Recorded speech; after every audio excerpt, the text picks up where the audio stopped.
Tenemos con nosotros a Juan Antonio Mateo, profesor, ex profesor de instituto durante mucho tiempo. Bienvenidísimo. Hola, ¿qué tal? Bien, bien. ¿Tú qué bien? Eh, Bien, sí, sí, de primera. Vale, vale. Pues, aunque va un poquito mal, no pasa nada. Vamos a comenzar. Bueno, explica un poco cuál es tu trayectoria laboral. Vale. Yo empecé, bueno, trayectoria laboral, supongo que te referirás a la académica, claro. Porque yo empecé a trabajar Sí, no, no, con, no, todo, con todo, 14, 15 años. todo, todo. Todo. Claro. Con 12 años vendía tortas por las puertas, Pablo. Vendía tortas, sí, sí. Mi padre tenía una distribución de tortas de Antequera y yo vendía tortas y tenía para mi castillo, que era comprar estampas y cosas así, no te creo que era otra cosa. Y luego con 16 años empecé a trabajar ya en serio en un kiosco aquí cerca, en calle Gaucín, porque murió mi padre y ya me tuve yo que hacer cargo del kiosco.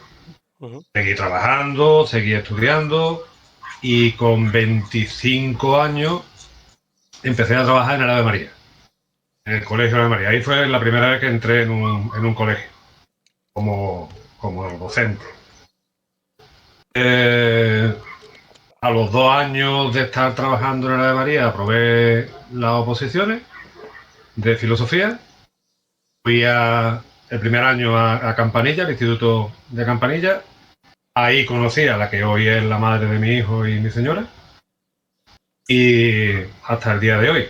He estado en Campanilla. Estuve después 2 años en Montilla, que me dieron en Córdoba, me dieron destino definitivo. Luego estuve 10 o 12 o 14, no recuerdo más o menos, en Los Manantiales, en Torremolinos. Y Ujú. por último en Emilio Perdón. Comparado con lo que suele ser habitual en muchas personas de la enseñanza, he estado en pocos sitios. Han sido 4 o 5 institutos nada más. Y ya está. Hasta, hasta ahora que me jubilé este último año. El último curso fue, el accidentado último curso fue el último. Ujú. Antes de comentar un poco tu etapa como profesor, vamos un poquito antes al pasado. Una pequeña... ¿cómo eras de pequeño?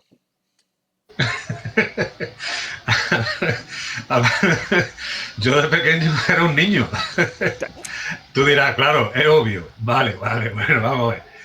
Yo era campestre. Yo nací en plena sierra de la Subbética, en Villanueva del Trabuco. Y además vivía en el campo. Yo, cuando era chico, recuerdo que iba al Trabuco, iba con mi madre al Trabuco, mi padre estaba emigrado, estaba en Alemania, y yo iba con mi madre al Trabuco y los niños del Trabuco me decían a mí cateto. Hostia. Ah, imagínate, ¿no? Y era de Villanueva del Trabuco. Entonces, ¿cómo era yo? Pues ya está, era un niño feliz, muy feliz, claro, con la familia que te quiere, te cuida. Vivía en pleno campo, tenía una burra que se llamaba Paloma, ¿Así? que sí, sí, sí, era una burra que prácticamente no hacía nada porque no tenía qué hacer y lo único que hacía era yo jugar con la burra. Y, y ya está. Hasta que nos vinimos a Málaga, que fue en el 68, 69, tenía 9 años, 8 o 9 años, no recuerdo muy bien si fue 68 o 69. Ujú. Nos vinimos a Puerta Blanca y en Puerta Blanca he estado viviendo hasta que me casé y me vine a vivir ahora a donde vivo, en el Parque Mediterráneo. Y... Pero si lo que quieres saber Sí. cómo era la infancia, pues No, bien. la infancia muy feliz, de un niño muy feliz. No iba al colegio porque no había colegio cerca. Y claro, aquello para mí era una maravilla, eso no tenerse que levantar, implantarme en 9 años sin pisar un colegio. Después me costó un poquito adaptarme, claro. Pero al final lo O hice sea, bien.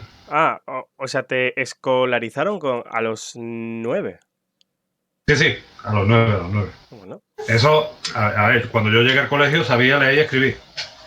Y mal.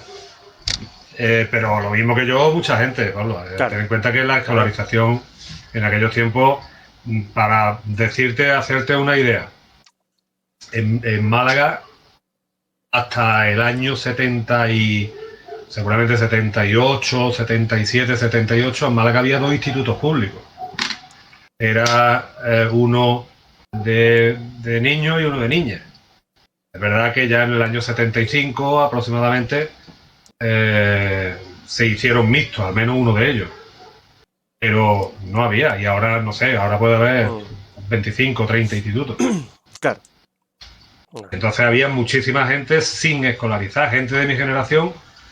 Hay muchos que no pisaron. No te voy a decir que sea el 80%, pero sí puede haber un 20, un 30% de gente que a lo mejor no fue nunca al colegio. Y si fueron, a lo mejor tuvieron un año, un par de años, y con 12, 13 lo dejaban, se iban a buscarse la vida donde fuera, y al día de hoy pues, saben leer y escribir a duras penas. claro. Eh, ¿Qué querías ser de mayor cuando eras pequeño? Cuando era chico, chico, torero. Sí, lo que pasa es que después, después me di Torero. cuenta que me daban susto las cabras. Y dije, esto, Hostia, claro.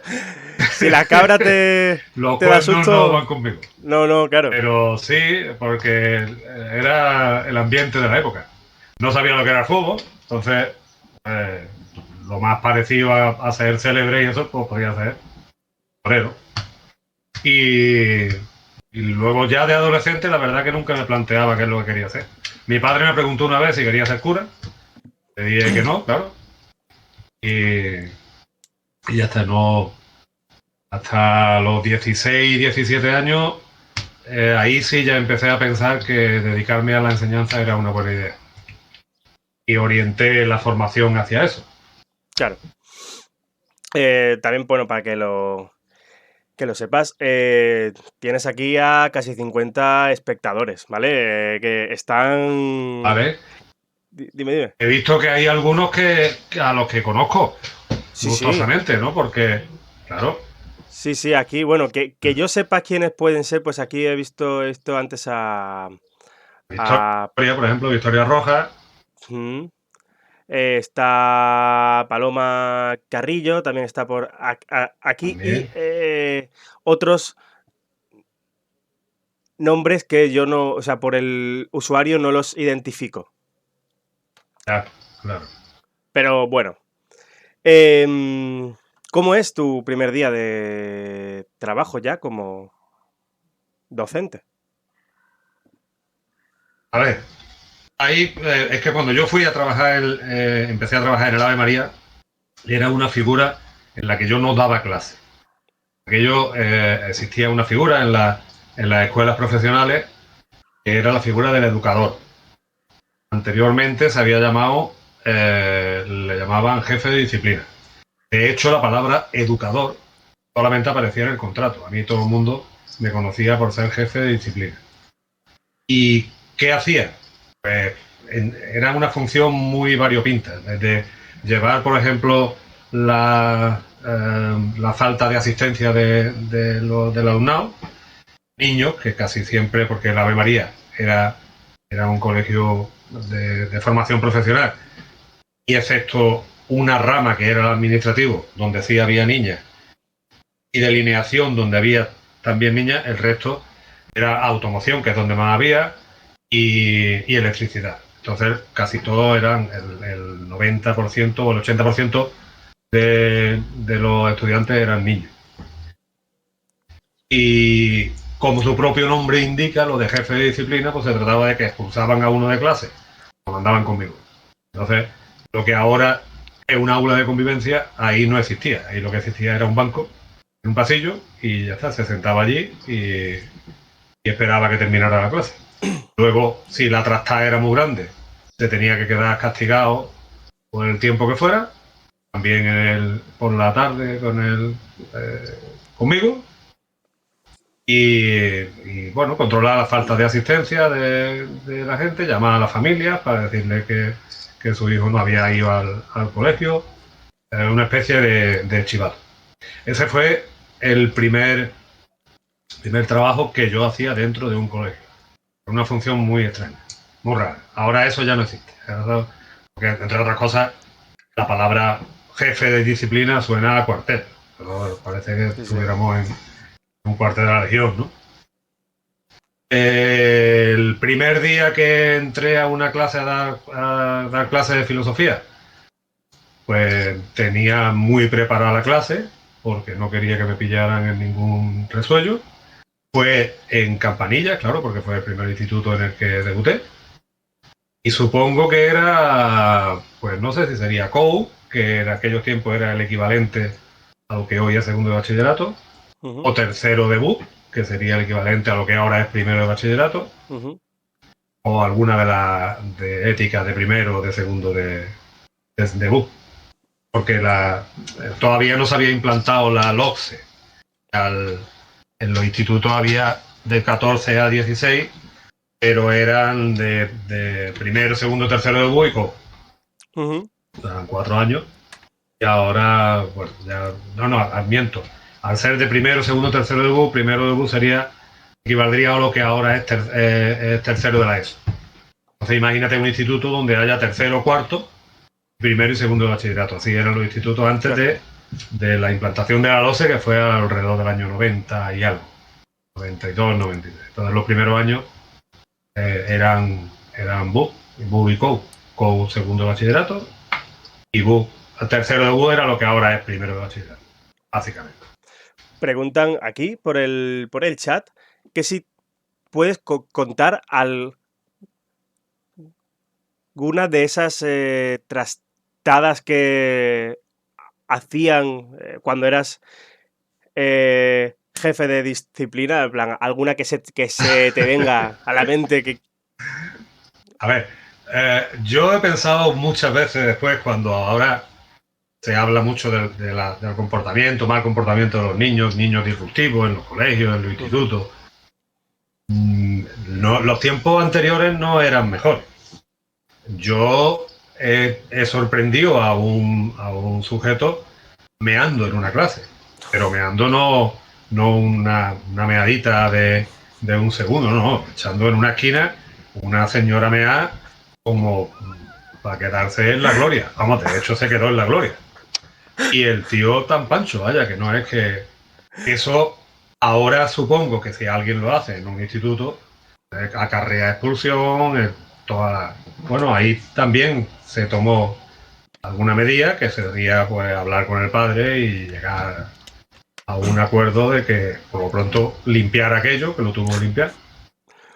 Está bien. Y hacer después, pues generalmente el tipo de comportamiento que cualquiera que haya estado en un instituto, en una clase, pues sabe el que no calla, el que da por saco, el que contesta mal, el que se pelea. Y bueno, de ese tipo de comportamientos eran los más habituales. Pero este de guiñar, de mear en la clase, me acuerdo de uno de ellos. Luego hubo otro que se masturbó y eyaculó en un lapicero de otro. ¿Cómo? Sí, como lo oye. Y eso, pues, estoy hablando del año 80 y tanto, 86, 85, 86. Madre mía. Sí. Lo del bullying no es nuevo, Pablo. No, Ahora claro, le damos no. nombre. Pero me sorprende que, o sea, voy muy a lo técnico, me sorprende que consiguiera eyacular, ¿sabes? En plan, que la concentración le Sí, diera para, joder, ¿sabes? a ver, tú tienes tu adolescencia, la tienes mucho más reciente que yo. Yo creo que, en fin, no sabemos que un adolescente es capaz de cualquier cosa. No. Pero en la clase, claro, es que en la clase, Sí, no sí, sé. en la clase y con espectadores. Claro, es que con espectadores, con sus compañeros. Sí, claro. Si se trataba de joder al otro.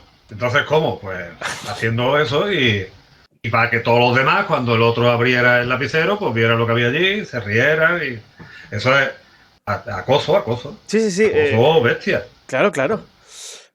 Porque Eh, además esa persona a la que le hicieron eso no era alguien que iba a responder con una cosa igual. claro. Era alguien, justamente el acosado. Mm. Más adelante trataremos también en profundidad el tema del acoso. Pero volviendo, bueno, sí, ahora que estábamos con la disciplina y tal, ¿cómo han evolucionado los métodos de disciplina con el tiempo? Hombre, sí, yo he visto con el tiempo se intenta más una reinserción, digamos, entre comillas, de aquellas personas que necesitan reconducir su conducta hacia el respeto y hacia la consideración hacia sus iguales. Eh, claro, en los años 80 no existía el concepto prácticamente de una reforma de ese tipo. Entonces, lo que se hacía habitualmente cuando las cosas eran muy graves eran expulsarlos. Ten en cuenta que tampoco estaba regulada la posibilidad de una expulsión, simplemente se expulsaba y se acabó. Mm. A partir de la implantación de la LOCE, cuando se hizo la enseñanza obligatoria hasta los 16 años, el Estado tiene que garantizar que ese niño hasta los 16 años está obligado, aunque no quiera y aunque haga barra basar, está obligado a estar en el sistema de enseñanza. Claro. Y lo que se pretende, y cada vez hay más gente en los institutos preparada para eso, es reconducir su conducta hacia, sobre todo eso. No tanto al estudio para que saquen buenas notas y para que tal, porque eso sería lo secundario, sino a que sepan convivir. Por eso se llama aulas de convivencia. ¿Has presenciado métodos de disciplina agresivos? Lo he sufrido, no lo he presenciado, lo he sufrido cuando yo era crío. Había un maestro, de ese sí voy a decir el nombre, porque el hombre imagino que se habrá muerto hace ya mucho tiempo. Y hombre, claro, porque tenía que ser muy mayor, no porque yo le Ya, deseara ya. la muerte. En No, aquel ya, momento a ya. lo mejor sí. Lo entendí, sí, sí, sí. Pero había un señor que respondía el nombre de don Amador. Y era todo lo contrario a Amador. Era más bien un odiador. Y daba una hostia impresionante. Pero después no he visto a nadie utilizar la violencia, no sé, o sea, ni siquiera cuando todavía era manifiestamente ilegal hacerlo. Mm. Volviendo un poco para atrás en tu, bueno, pues eso, como tanto como jefe de disciplina como ya como profesor de filosofía y algo que creo que le puede ser útil a quien se quiera dedicar a esto. ¿Cuáles fueron tus fallos de principiante? ¿Y qué no hay que hacer? No hay que creer que uno es capaz de hacerlo todo. Es decir, que ya sabe hacerlo todo. Eh, Hubo un tiempo en que yo creía que era fantástico, que mis clases eran una maravilla, que yo llegaba allí, sabía muchísima filosofía y le transmitía la filosofía a los alumnos. Eso es un error. Es un error y hay que estar abierto a nuevos conocimientos, a nuevas técnicas, a nuevas ideas y a que siempre hay alguien que te puede enseñar. Siempre. Incluido el alumnado. Ujú. Porque algunos tienen buena idea. Es decir, ya es más, yo diría, muchos tienen buena idea. A lo mejor igual les falta constancia después. pero algunos yo me he encontrado en que han dicho, esto se podía hacer de tal manera. Y bueno, y he tenido que pensar y recapacitar y decir, pues mira, pues es verdad, pues se podía hacer de tal manera mejor. Entonces el error es persistir en el error. Ese es lo peor que se puede hacer. Mm, Vamos a pasar a hablar abiertamente del sistema educativo. Tú, claro, comienzas en el 85, eh, acabas en el 2020. ¿De qué manera ha evolucionado y qué aspectos han ido a mejor y a peor en el sistema educativo español, el que has Uh-huh. experimentado? Vale. Lo que pasa es que, a ver, yo he estudiado en escuela privada y en escuela pública. Porque en privada porque no había pública. Ya te he dicho antes que Mm, cuando yo tenía 16 años en Málaga había dos institutos y me cogía bastante lejos. Entonces estuve estudiando en Santa Rosa de Lima, que era una escuela privada. En aquellos tiempos no existía la privada concertada, era privada privada. Y ahí los padres pues tenían que retratarse y pagar. No era una cosa excesiva, pero tenían que pagar. También he hecho bachiller en escuela pública. Hice tercero de BUP y COU. mm, Lo hice en la pública y lo hice en la nocturno, además, en Cánovas del Castillo. Luego he trabajado también en la privada y en la pública.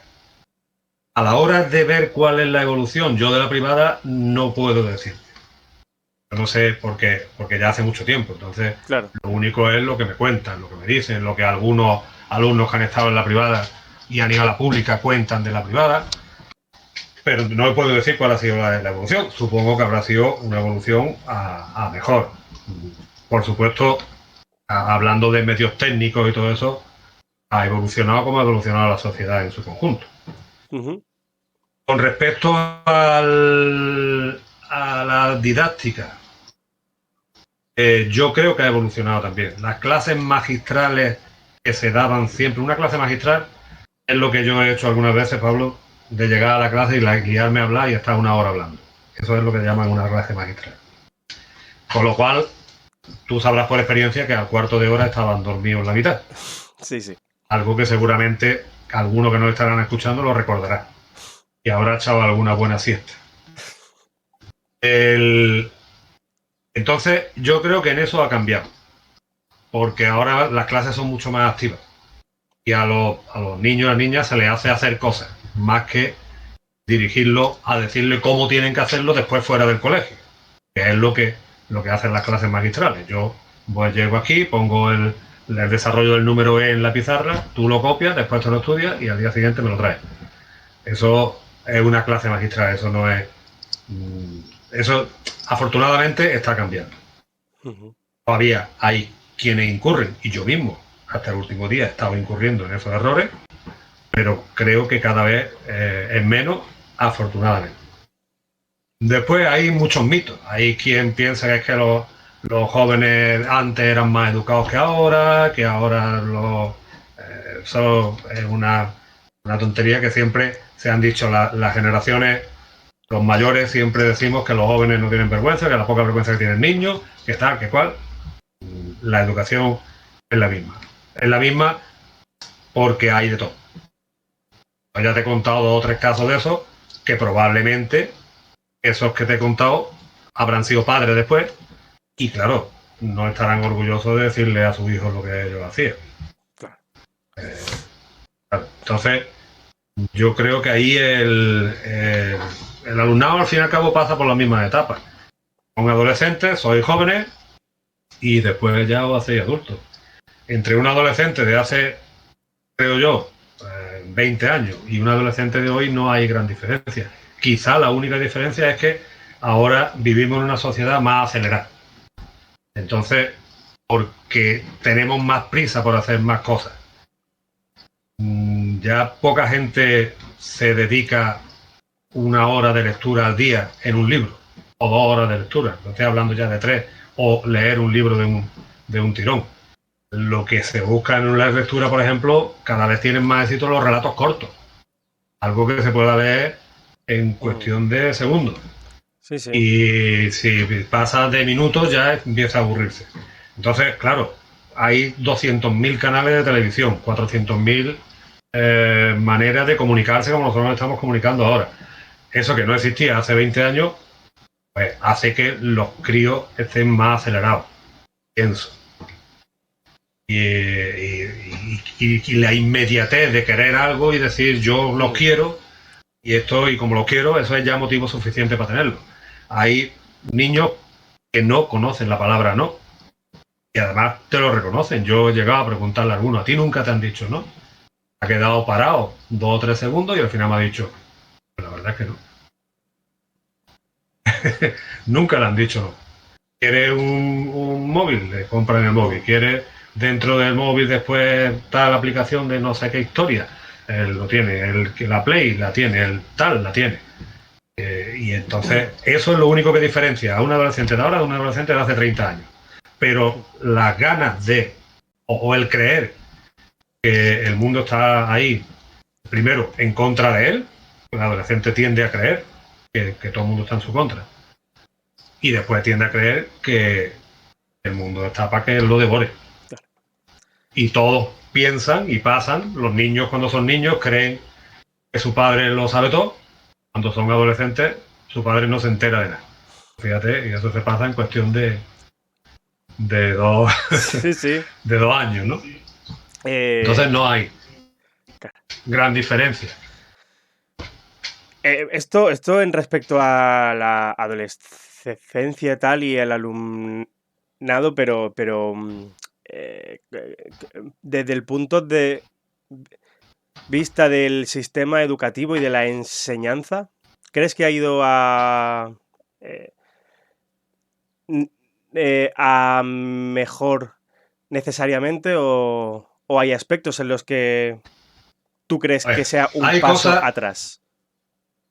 algunas cosas son manifiestamente mejores. Por ejemplo, a pesar de que nos quejemos, hasta el último momento yo me he quejado también de la ratio. La ratio es el número de alumnos que hay por profesor. Eso ha mejorado. Ha mejorado. Hace 30 años había clases con 40 alumnos, con 45, hasta con 50. Es una barbaridad. Ahora, ahora ha mejorado. Ahora el número de alumnos por profesor es menor. Y eso significa que el profesor o la profesora pueden dedicarle una atención más personalizada. Generalmente, la tendencia ha ido hacia eso, ha ido hacia adaptarse a que cada niño, cada niña es distinto a los demás. Entonces hay que tratarlo de manera diferenciada. Claro. Que a veces los objetivos quizás son demasiado grandes y no se consiguen. Igual hasta no se pueden conseguir. Igual Claro. una enseñanza personalizada no es posible. Pero esa parte sí es algo bueno, algo que cada vez se ha ido desarrollando más. Cosas malas. Cosas malas es que cada vez que hay un cambio de gobierno hay una ley de educación. Eso es una barbaridad. Primero, entre la polémica que se crea mientras se está tramitando la ley, se está haciendo el proyecto, eso ya es innecesario porque hay ya gente que empieza uno a preocuparse, otro a estar descontentos cuando todavía a lo mejor ni siquiera la ley ha salido. Es una muestra, una excusa para que el sindicato de estudiantes todos los años haga no sé cuántas huelgas a lo largo del año en contra de la ley que sea o de la reforma que se va a hacer a la ley que sea. Y sobre todo, lo más importante es que no da continuidad a unos programas que se puedan hacer. Yo he dado clases de ética cuando la ética no evaluaba y he dado clases de ética cuando la ética sí había que evaluarla y la nota valía tanto como la nota de lengua. He dado clases de asistencia al estudio que no era no dar clase, estar haciendo el tonto una hora. Y claro, y eso era cambiar, cada 2 por 3 cambiar la ley. Mm. Eso hace daño a la enseñanza. Y ahora esta última, pues tampoco, la que empezará a implantarse el año que viene, tampoco cuenta con consenso y cuando el gobierno cambie de signo político, pues llegará otro que tampoco lo consensuará, tampoco se pondrá de acuerdo con el anterior y así. Eso es malo. Eh, Preguntan que, bueno, también puede ir hilado a una en la que te puedes explayar como te apetezca, que es asignaturas que puedan ser necesarias o algún tipo de clases, porque mira, preguntan qué se opina o qué Ujú. opinas sobre implantar clases de educación sexual. Educación sexual, habio. Ahora, si quieres, bueno, te lo digo directamente. Yo conozco de manera muy cercana porque mi mujer era una de las que impartía los talleres de educación sexual en un instituto de Málaga, en el Instituto de Portada Alta. Eso fue un proyecto, eh, no era un proyecto curricular de aula, sino que era un proyecto transversal, que ya. Entonces lograron implicar prácticamente a todo el instituto, las 3, 4 o 5 personas que llevaban el proyecto ese. Y hombre, yo creo que para, para niños, niñas de 12 años adelante, la educación sexual creo que es fundamental. Y bueno, hay una realidad, y la realidad es que muy pocos van a recibir una educación sexual de calidad en su casa. Porque por lo que sea, los padres, y nos meteremos todos, todavía tenemos un poquito de reparo a la hora de hablar de sexo con un adolescente de 12 años, porque creemos que ese adolescente de 12 años es distinto a lo que nosotros éramos cuando teníamos 12 años. Y es mentira, ese adolescente es igual. Y tiene 12 años, tiene 13, tiene 14, tiene los años que tenga. Se va a enamorar, se va a desenamorar, a tener relaciones sexuales o por lo menos va a tener deseo sexual. Es igual. Pero en la casa muy poca gente lo hace. ¿Dónde lo pueden hacer? Pues en la pantalla de un ordenador, pero eso no es educación. ¿Deberían hacerlo en el colegio? Yo creo que sí, que deberían hacerlo en el colegio. No sé desde qué ámbito, si desde el ámbito de las ciencias naturales o la cuestión de la biología y demás, o del ámbito de de los departamentos de filosofía por la educación afectiva y la comunicación entre iguales, los departamentos de pedagogía, lo que llamamos la orientación, Ujú. pero debería hacerse, sí. Sin embargo, parece que a lo que vamos es en el sentido contrario. Ahora hay un revival de gente que está diciendo que no, que a los niños no se les hable en el colegio de algo más allá de lo que no venga en el libro de texto, porque, hombre, vaya a ser que estemos pervirtiendo al niño. Entonces, Bueno, en fin. ahí estamos. Em, ¿Cómo te describes como profesor? Tú a ti mismo, si es que puedes.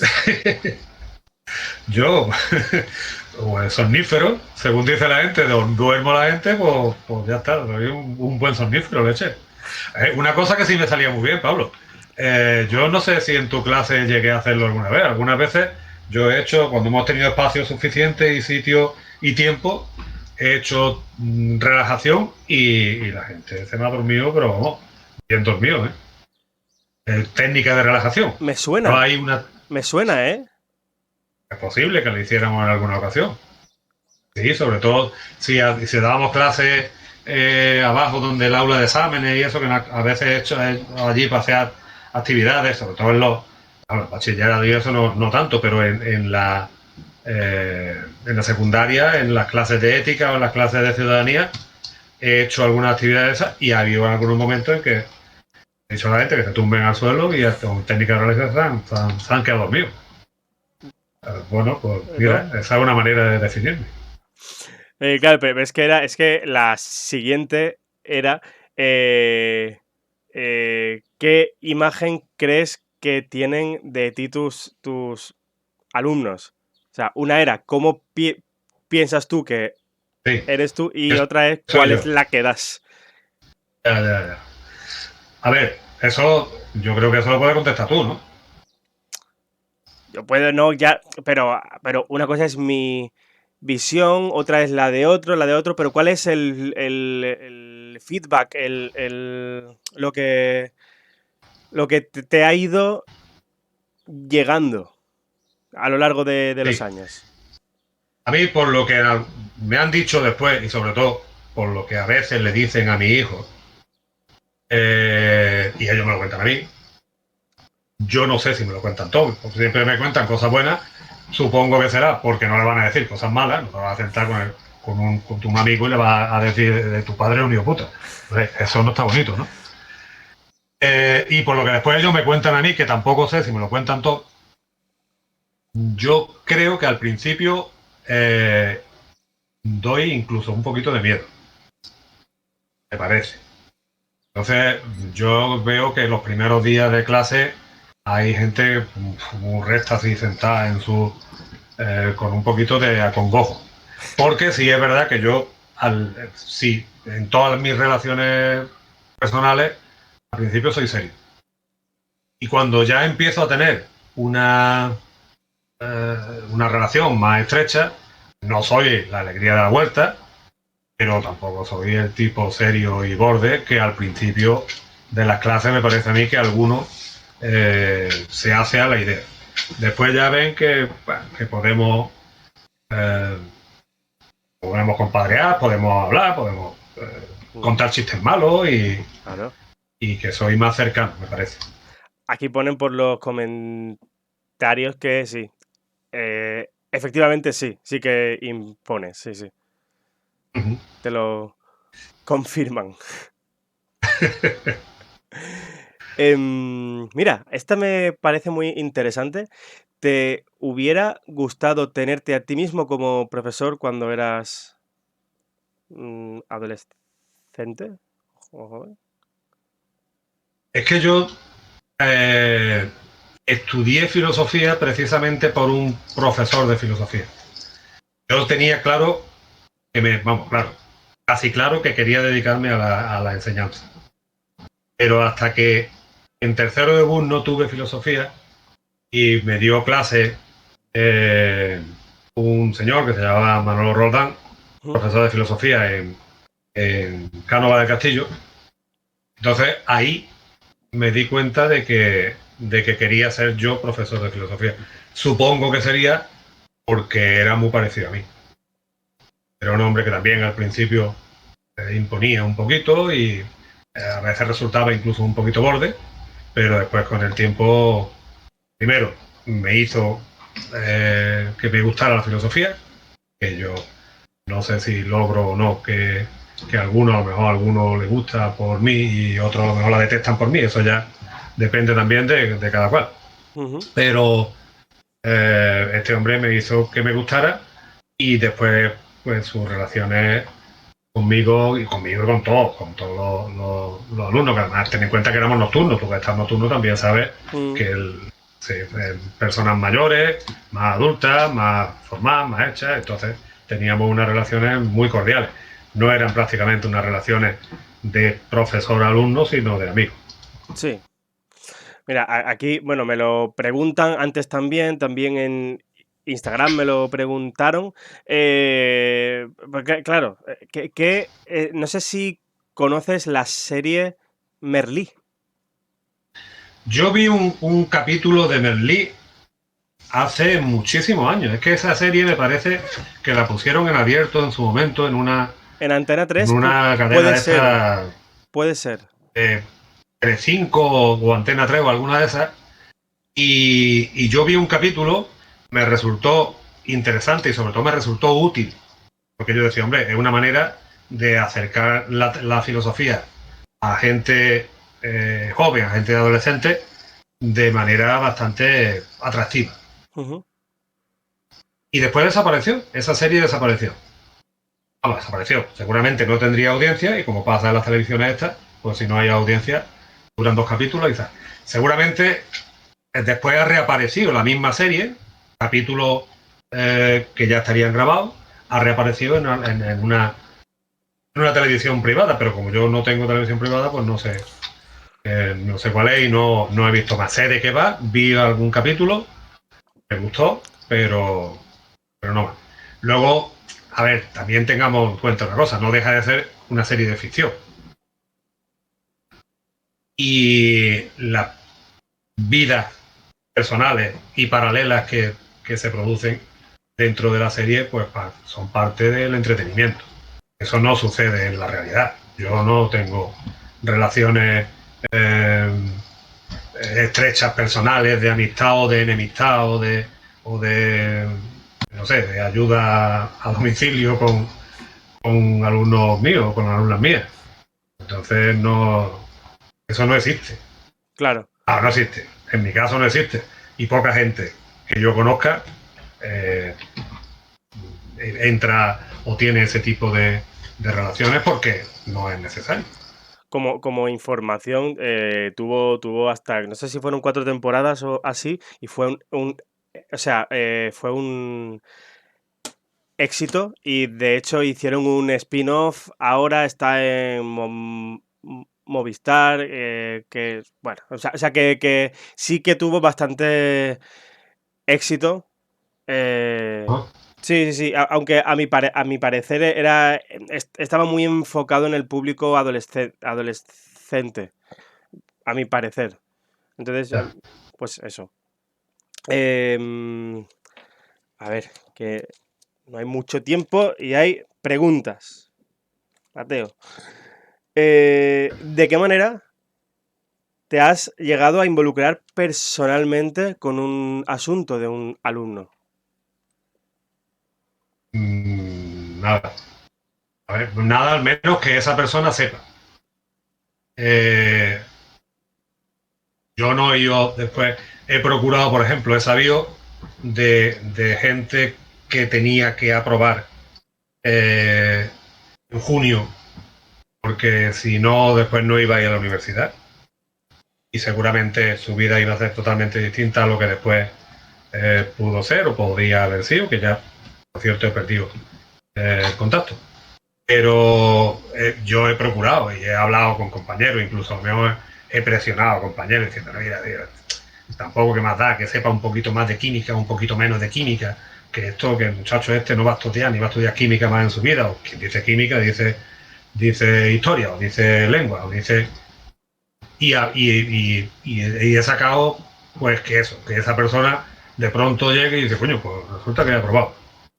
Y a lo mejor ha sido porque no yo solamente yo, sino otras personas hemos dicho, vamos a sacar a esta persona para adelante, porque si no, le vamos a quitar una posibilidad que tiene en la vida. Eso, en el Instituto de los Manantiales en Torremolinos, ¿Mm? nosotros recibíamos, y supongo que todavía seguirá yendo allí esos alumnos, niños y niñas de un centro tutelar que había allí en Torremolinos, que era el Virgen de la Esperanza. No es el centro tutelar correccional, que era otro, sino uno Virgen de la Esperanza. Para entendernos, los que iban al Virgen de la Esperanza eran personas, muchos inmigrantes, los menas estos que llaman ahora, que dicen que están por ahí aterrorizando barrios y cosas así por el estilo. Yo no veo ninguno, pero bueno, de las tonterías que dicen.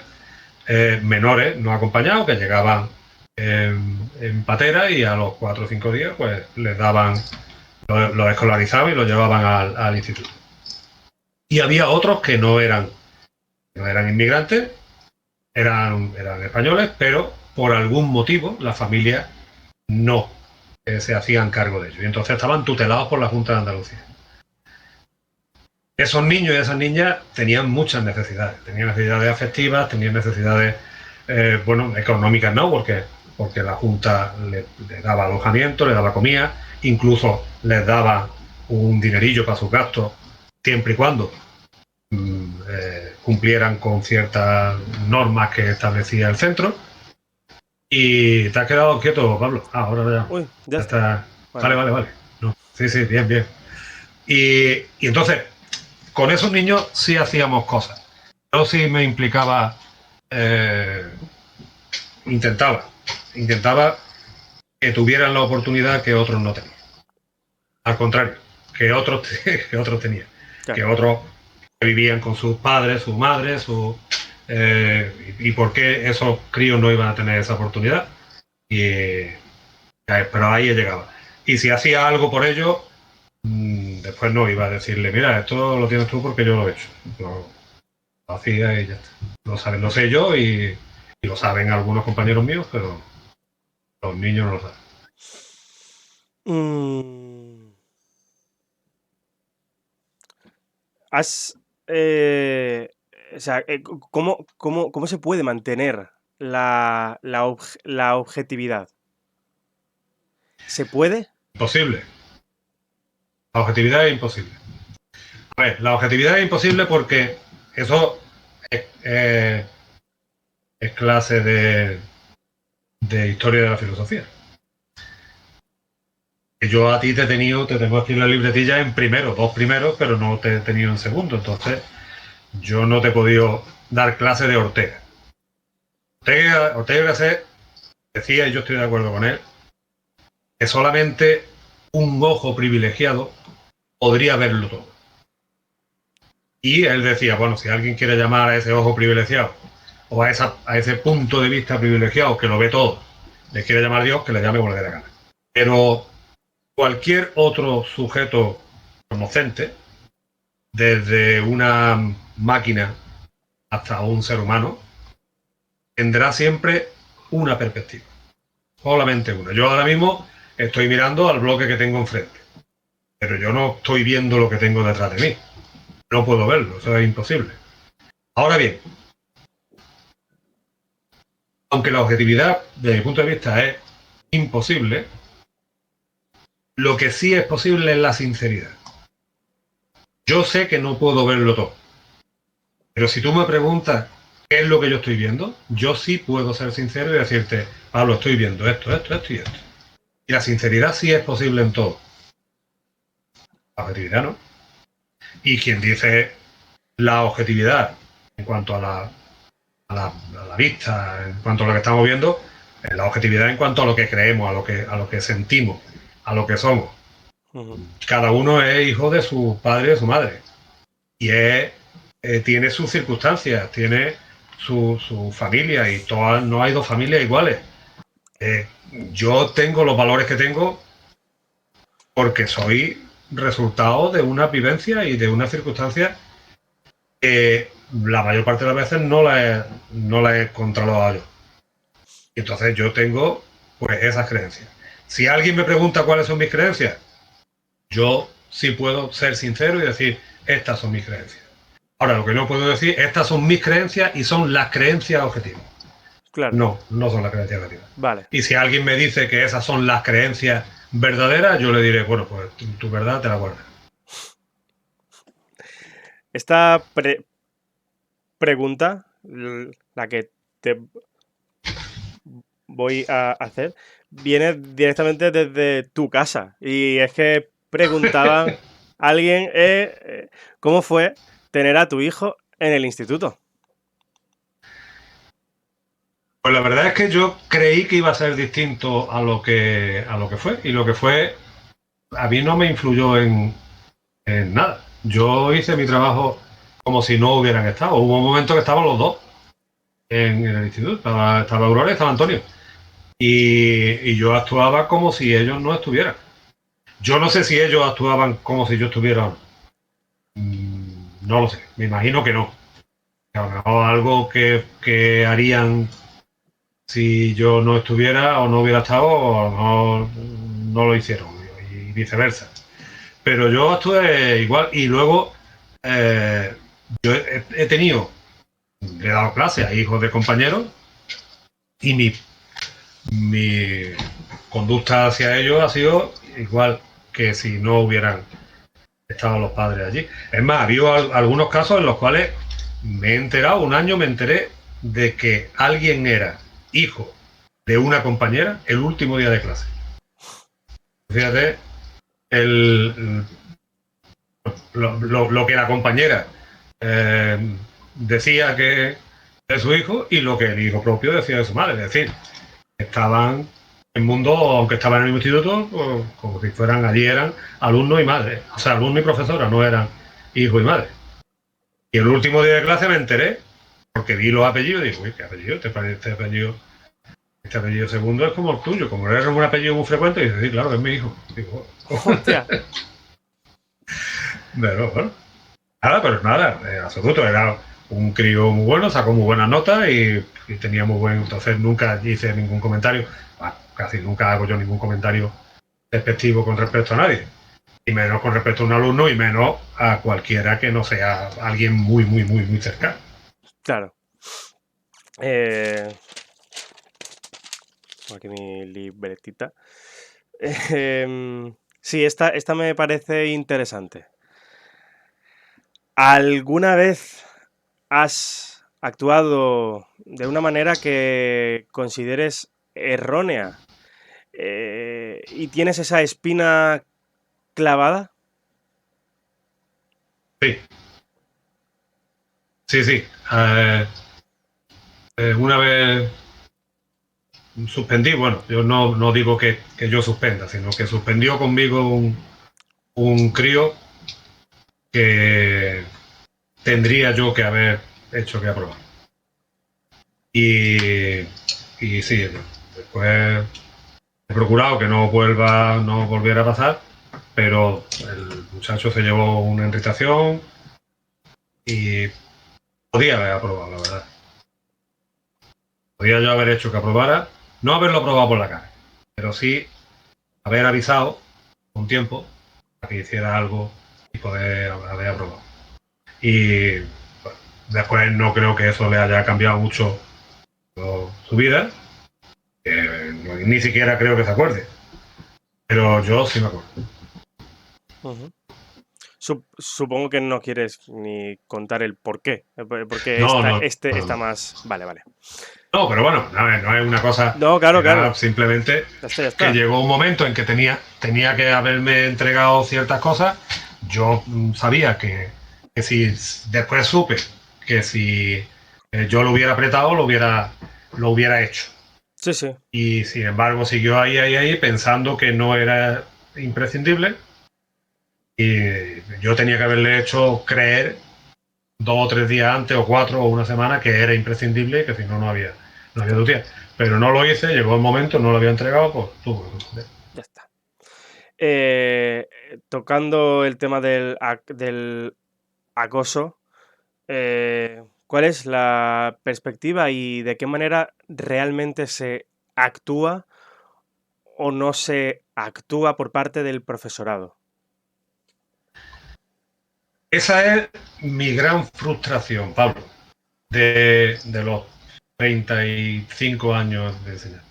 No haberme jubilado sin tener una técnica de detectar cuándo se produce acoso. Eso es frustrante.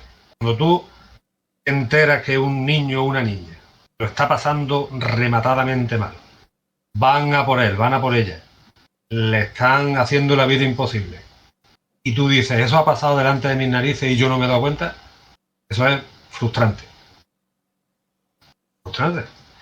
Esa es porque es que, entre otras cosas, es que no nos han enseñado a los, a los profesores a eso. Una de las cosas de las que adolece este país es que no hay una escuela de profesores. Hay una escuela de profesores de primaria. Se hacen maestros. Y se hacen muy buenos maestros. Pero después el profesorado de secundaria no somos profesores. No hacemos profesores. Cuando nos dan la llave de un aula y nos dicen métete a dar clases de filosofía o clases de historia o clases de química. Pero en las universidades no hemos hecho filósofos, o por lo menos hemos sido estudiantes de filosofía, historiadores, filólogos, químicos y matemáticos. Pero no hemos hecho profesores. Profesores Ahora sí está, bueno, ahora. De verdad siempre ha habido el curso este de adaptación pedagógica, que es lo que yo hice cuando era nada. Y ahora el máster ese que hay, yo creo que es para sacar dinero más que para otra cosa. Porque un año no es suficiente para que alguien pueda eh, adquirir una herramienta que te permitan desempeñar tu trabajo más allá de largar lo que tú sabes. Y Claro, es que volvemos a lo mismo, tú puedes saber, yo puedo saber la lógica de Hegel de memoria, pero si no soy capaz de enterarme de que un niño está siendo acosado por 4 o 5 de su clase, yo soy un mal maestro. Y eso es frustrante. sí. De hecho, mira, preguntan aquí que, puesto que no se puede detectar, ¿podría ser la solución concienciar más al alumnado en temas de acoso? Sí, sí, sí, sí, sí. De hecho, eh, hay talleres. El año pasado había un proyecto muy interesante para hacerlo en un grupo entero por parte de unos talleres que hace el ayuntamiento. Ujú, Entonces, a través del aula de convivencia, lo solicitábamos Miguel Ángel y yo,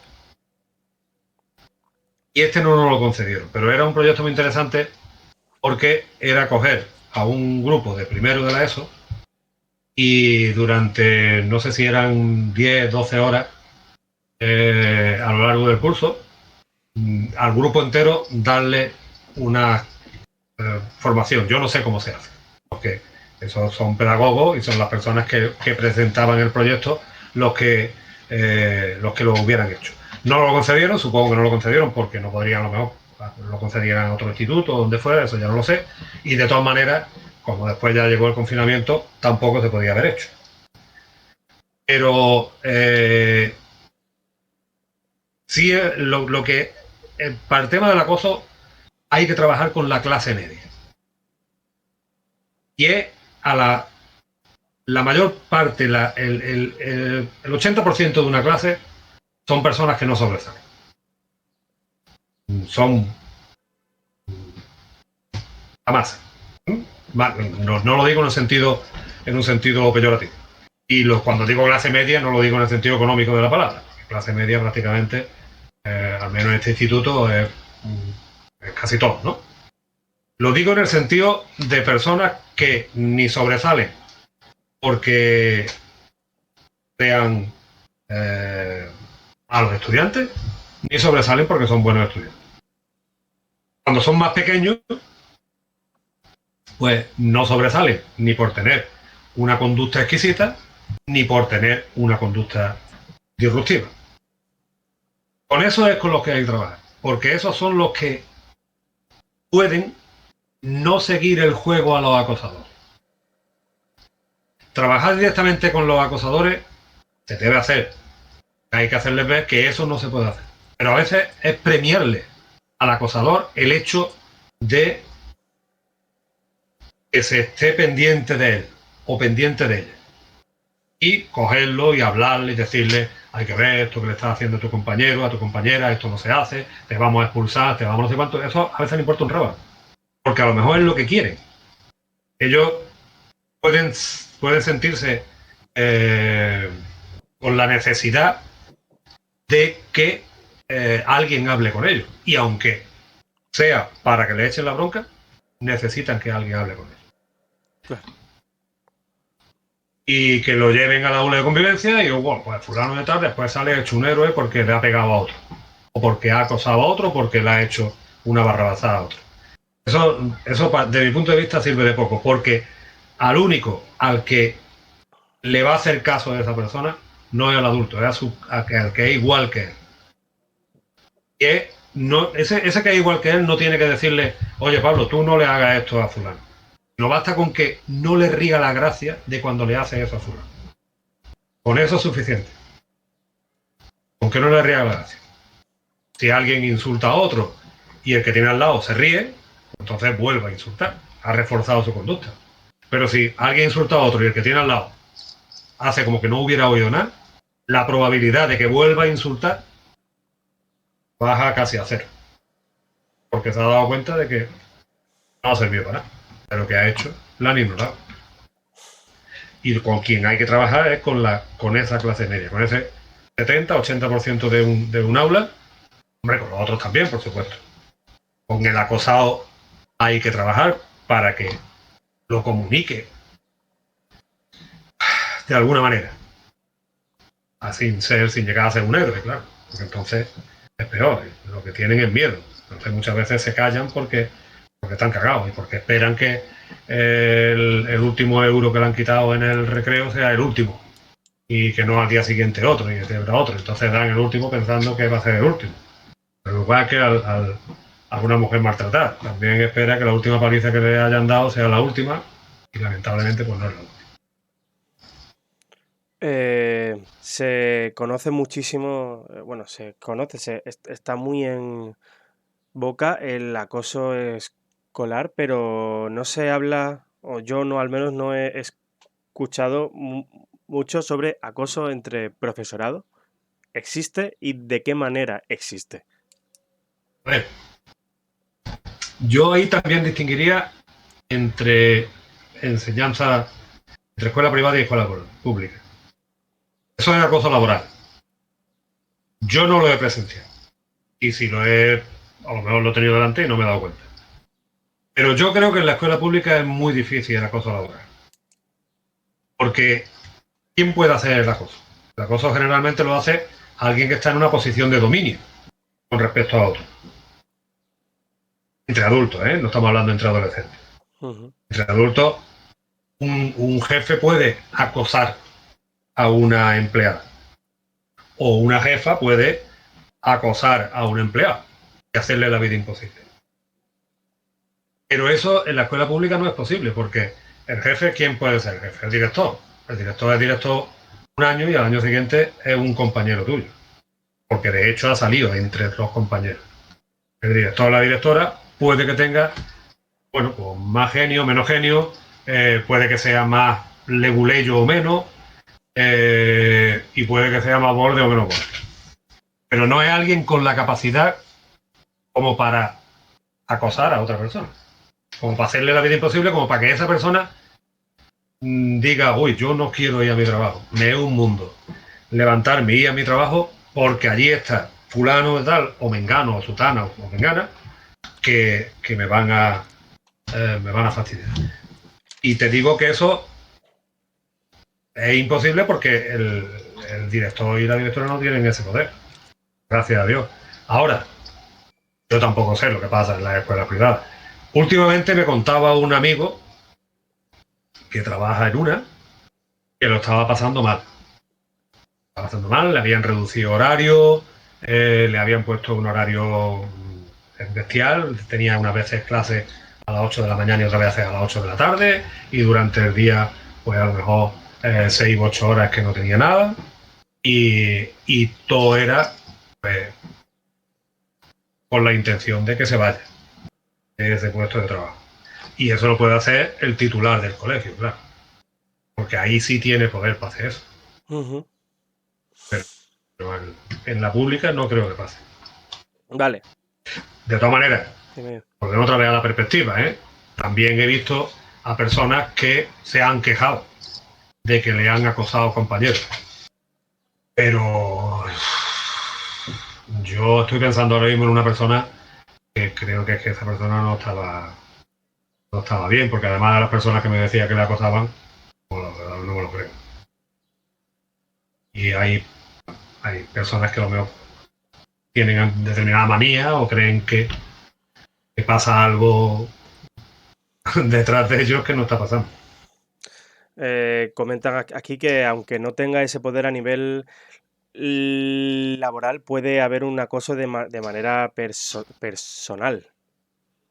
Sí, claro, claro, pero eso es como yo sé, como el vecino. Pero aún así, aunque sea una cosa de manera personal, imaginémonos un departamento donde hay dos personas de una asignatura X, la que sea, y en ese departamento hay uno que está eh, haciéndole la vida imposible a otro.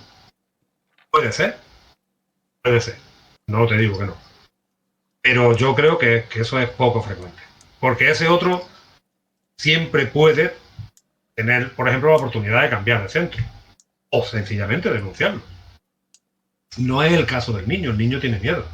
Pero el adulto, pues yo creo que si alguien te está jodiendo, primero puedes hablar con la directora, con el director, con el jefe de estudio, con la inspección, con el... Y sobre todo al principio con esa persona. Podría darse. Yo no sabría decirte de nadie en 35 años que yo haya dicho, uy, a esta persona, este grupo, estas otras personas le hicieron la vida imposible.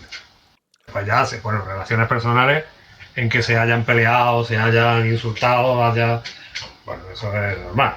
He vivido hasta divorcio. Entonces eso no es acoso, no es lo que yo entiendo. No, claro, claro, claro. Vale, vamos a pasar ya a preguntas más o menos cortas y a comentarios antes de finalizar. Entonces, si tienes el comentario, algo que te apetezca, este es el momento. Y Vale. Entonces finalizamos. tú me lees y yo hago algún comentario, ¿no? ¿Cómo es? Sí, sí, sí, sí. O sea, mira, yo aquí, de hecho, tenía algunos de antes. Lo que pasa es que no sé qué está pasando, que me está yendo el ordenador fatal. Pero había, mira, aquí comentaba alguien, VLG Naruto, ese es el usuario, ¿qué opinas sobre actividades interactivas en clase como esa vez que hicimos el teléfono escasearrado en clase con un documental? No sé de qué habla, pero a lo mejor tú sí. A ver, lee otra vez. ¿Qué opinas sobre actividades interactivas en clase como esa vez que hicimos el teléfono escacharrado? Este es Ah, con un vale. Sí. documental. Ah, sí, sí, sí. Eso era. eh, a ver, eso tiene un nombre. El teléfono escacharrado, sí, es una manera de decirlo. Pero eso, es que no me acuerdo ahora mismo exactamente cuál es el nombre. Pero bueno, eso consistía en que una primera persona veía un documental que yo le ponía, veía 5 minutos de un documental. Y a partir de ahí, esa persona se lo contaba al siguiente. El siguiente, al siguiente, el siguiente, al siguiente. Y Ah, nosotros, esa la grabamos. Lo hicimos un par de años, yo no sé, seguramente esta persona que dice eso, igual estaba en que lo grabamos. Grabamos cómo cada uno le iba contando al siguiente lo que le habían contado. Y, el bulo. Entonces era la psicología del bulo o psicología del rumor o algo así se llama. Se llama el experimento. Y después vimos la grabación que habíamos hecho. Entonces todo el mundo veía cómo le habían dicho una cosa, pero él o ella había quitado o había añadido algo. Y no lo había hecho con mala intención, porque el interés de esa actividad está en que no puedes creerte los rumores. Pero no porque el que te haya dicho una cosa tenga la mala fe de engañarte o de decirte de fulano o de mengano que ha hecho tal cosa o quiera enfrentarte con él ni nada de eso. No tiene que tener mala intención. Basta con que teniendo buena intención se haya equivocado, como todos nos podemos equivocar en algún detalle. Y entre lo que se veía al principio en el documental o en los 5 minutos esos que yo le ponía y lo último que alguien le contaba al último, claro. la diferencia era abismal, vamos, tan abismal como que no tenía nada que ver. De hecho, a partir más o menos del cuarto o del quinto, después todo, esa persona que ha escrito eso, seguramente se acordará que prácticamente todos no reconocían el documental y decían, coño, es que de esto no me han hablado a mí. Y era el mismo. Yo recuerdo que lo hice 2 años seguidos en clase de psicología y en un cuarto de la ESO. Y lo que pusimos, yo le ponía 4 o 5 minutos de un informe semanal de televisión española donde se hablaba de unos niños que habían matado, niños chicos que habían matado a otro niño en Inglaterra. niños pequeños, niños con 8 o 9 años que habían matado a otros. Ujú. Y lo que vimos eran 5 minutos y a partir de ahí, después se pasaba se pasaba el rumor, se pasaba, no era ni siquiera rumor, simplemente era, se contaba eso. Pero, ¿cuál era mi intención en eso? No le hagáis caso a los rumores. Busca siempre el original. Si a alguien le ha servido, para que cuando a alguien le llegue y le diga, ay, mira, me han dicho esto, pues que lo ponga siempre entre paréntesis. Si alguien diga que se acuerde de esa actividad y diga, bueno, vale, es lo que me están diciendo, lo que te han dicho a ti, todo eso, pero yo voy a ver qué es lo que pasa aquí. Eh, joder, la verdad es que hay gente que lo está recordando y tal, y me parece una actividad. Yo la verdad no me acuerdo porque yo estuve contigo en psicología, pero yo no me Sí, acuerdo. pero esa no, ese año no lo hicimos. No. Vale, No bueno, todos los años se hace lo mismo. Entonces, bueno, pues no ya te lo he dicho pasa antes, no nada. hay que persistir en hacer siempre igual. Ya está. Aquí, esta la tenía pensada porque me la comentaron tal. Bueno, según los alumnos, ¿a cuántos les tenías manía? Manía, yo nunca he tenido manía de No, no, nadie. no. Según los alumnos, ¿a cuántos les tenías manía? A mí ningún alumno me ha dicho, usted me tiene manía, o tú me No, tienes manía. nunca te lo. Entonces todavía no entiendo la pregunta. No, pues no. Ah, pues no, eso que no sé si esto, el profe me tiene manía. No sé si te ha Sí, pasado y. eso se sigue diciendo y cuanto más chico, pues más, ya hemos hablado de la psicología del Mm, adolescente. Eh, a ver, un niño o una niña de 12 años que no piense que hay un profe que le tiene manía, esa criatura no es feliz. Tiene que pensar que alguien ya ves. le tiene alguna manía, no sería un niño normal. Eh, ¿Puedes contar lo que me contaste de cuando te pregunté en la preparación de esto, de las maneras originales de copiar? Ah, bueno, como ya te dije, ya la más original era, pero tanto no era por la originalidad, Ya, que las que ya. son originales, Mm. seguro que había alguna original que yo no he captado. Y es más, yo he cogido muy poca gente copiando. Eso no quiere decir, pueden ser dos cosas. Yo prefiero creer que no se copiaban o simplemente que lo hacían tan bien que yo no me he dado cuenta. Pero era en un bolígrafo como este, no era mucho más,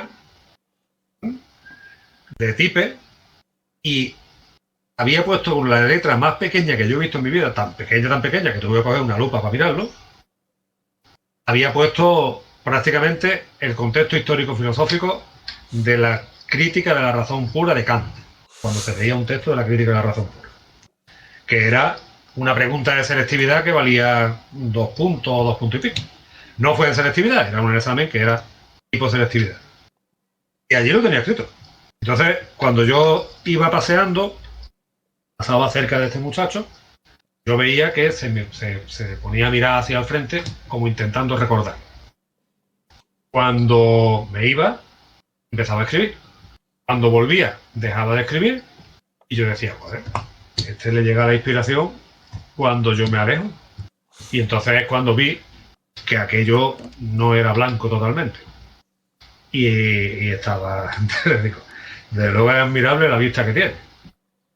Claro, le quité el examen, le puse un cero, después se presentó en otra ocasión, ya había estudiado, lo hizo más o menos bien, aprobó y se acabó. No hay más. Pero era admirable la vista que tenía. Yo, de verdad, pensé, digo, todo eso a lo mejor tú lo sabes de memoria, es imposible que tú veas eso. No, no, sí lo veo, sí lo veo. Digo, oh, tiene una vista formidable, tío. Guárdala porque eso es, te puede hacer miniaturista. Hombre. Preguntan y ya con estas, pues vamos a A lo acabar. comer, a lo comer. Eh, lo mejor y lo peor que te haya pasado como profesor. Hombre, lo mejor es que conocí a mi mujer. Y lo peor, es un episodio que no me gusta recordar, pero fue una amenaza por parte de un padre y tal. Y, bueno, aquello se solventó Hmm. por la justicia, tuve que denunciarlo y la justicia hizo justicia y ya. Eso es lo peor y lo mejor esto. Pues mira, bien, bien. Aquí también pregunta en ¿alguna historia de alguna amonestación mm, graciosa? No sé. Sí, una profesora que se amonestó a sí misma. No voy a ¿Cómo? decir el nombre. ¿Cómo? ¿Cómo? En las amonestaciones, en los partes, esos famosos que le ponía a la gente, hubo una profesora que se amonestó a sí misma, puso alumna, puso su nombre, profesora, el mismo nombre. Entonces, yo después ya no sabía. Y ya sé, bueno, eso. A ver, es un despiste, así que no Está tiene así, claro, gracia, claro, porque sí, sí, es sí. gracioso Vale. porque yo dije, coño, esta Y, persona tiene que estar muy nerviosa. y la última ya. Esta es mía. Eh, ¿Con qué imagen y actitud dejas la enseñanza? Y también un poco cómo ha sido el último Claro. año tan atropellado, tan caótico. Pues, Es que esa es la clave, Pablo. Porque yo igual me hubiera dado el aberrunte y hubiera seguido a lo mejor un año más o un par de años más. A mí me gusta. Pero claro, el año este ha sido este curso último, este que estamos viviendo, no, el anterior, era tan atropellado, tan atípico, que me dio pena. Me dio pena tener que dejar el curso a la mitad, aunque después siguiera por internet y todo eso. Entonces yo tenía pensado cómo iba yo a despedirme de mi última clase, pero eh, no fue posible. ¿puedes contarlo? Entonces, bueno, yo, a ver, lo tenía pensado. A lo mejor ya se me ha olvidado cómo iba a hacerlo, Ah, vale. pero, pero sí tenía pensado saber cuál era la última clase a la gente de psicología, los de segundo de bachiller, cada uno de las últimas clases que iba a tener. Claro, Y sin embargo, pues claro, como fue, me acuerdo y me acordaré siempre de cuál fue la última, pero es que la última no era la última en teoría era la última en 15 días, porque se suponía que íbamos a volver a los 15 días. Entonces, ahí se quedó todo. fue una pena, ¿no? Pues sí, la verdad. Sí, sí, y sigue siendo una pena, ¿eh? Porque yo todavía parece que un instituto es algo más de lo que ahora mismo se puede hacer. Ojalá para el año que viene, para el curso que viene, pueda la gente volver. Porque se lo están perdiendo los, los profesores, se lo están perdiendo los alumnos. Yo veo que eh, hay gente que a lo mejor va a la mitad de las clases, la otra mitad se tiene que quedar en su casa y tal. Están perdiendo unos años o un año que para algunos es muy bonito. Sí, la verdad es que sí. Y, bueno, esperemos que de alguna manera se pueda volver a algo similar a lo que se tenía. Ah, Sí, hombre, yo creo que sí. Yo creo que para el curso que viene se volverá a unas clases como se empezó hace dos cursos. Bueno, ¿qué más sí, sí, sí. quieres? Nada, bueno, como curiosidad, y esto puede ser contraproducente, ¿cómo era yo como alumno? Esto puede Ah, ser. desconcertante. ¿Cómo? Desconcertante, Pablo. Ese, Desconcertante. sí, sí, sí, sí, o sea, esa es la Sí, sí, palabra. sí. Mira, ¿tú quieres que yo te diga tu trayectoria en los 2 años que estuviste en primero conmigo? ¿Cómo?